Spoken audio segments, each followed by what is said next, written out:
In this part of the UK, they don't usually count the Tory vote so much as weigh it. Esher and Walton hasn't had anything other than a Conservative MP for more than 100 years. But this election, talk of an upset is brewing. Thank you, Alan. It's now 7:09. These are curious times. The Foreign Secretary, Dominic Raab, who joins us on the line from Westminster. Good morning to you, Mr. Raab. Hello, sir. I'm really sorry to bother you. I'm just from the BBC. we noticed your graffiti. Presumably that's yours. I put it up there, yes. You did? Yeah.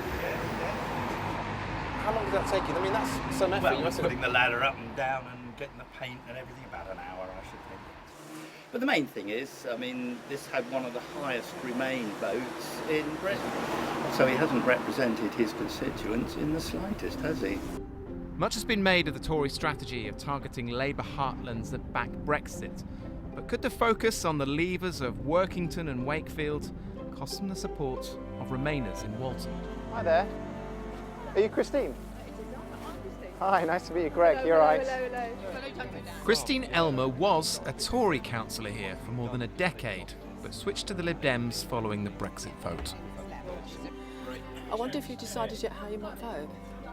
Not yet, no. Initially, I have to admit, it didn't feel right. I've been a Conservative for most of my adult life. I've worked hard for the Conservatives, but it was the Conservative Party that changed, not me. Ultimately, it was because of Dominic Raab.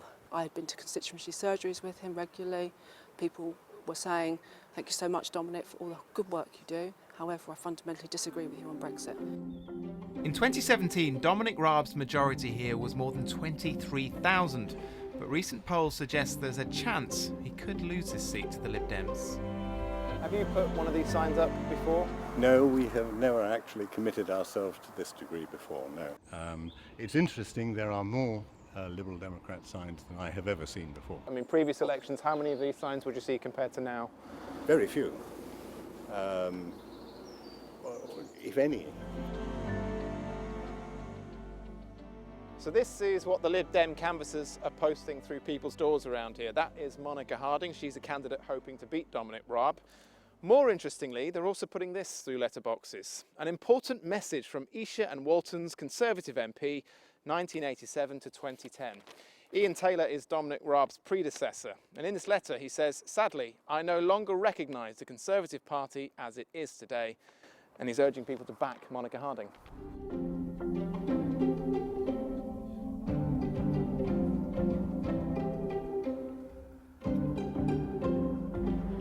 So we've come to the Esher area of this constituency, and the one thing you notice quite quickly is that there are a lot more signs in support of Dominic Raab. So you have Dominic Raab's name in your window, you're supporting him at this election? I'm supporting the Conservative Party, not necessarily Dominic Raab. But why have you made that distinction? No particular reason, but I think for general elections people vote for a party rather than the candidate. I've met Dominic Raab and I enjoyed meeting him, but the main reason is to get the Tory party in. Who are you voting for, sir? Raab, indeed, 100%. Are you worried about the Lib Dems winning? Not at all. Hello, how are you doing? What a load of trouble. How fortuitous. David Archer, nicknamed Boise, has been a Conservative councillor here for 20 years. When you see signs like that, Liberal Democrats winning here, another one just up the road, lots of signs there, are you worried? No. There's lots of signs up across the constituency. But at the end of the day, I really don't see how Dominic's majority of 23,000 is going to be eroded. Will they, at the end of the day, when it comes to that moment in the ballot box?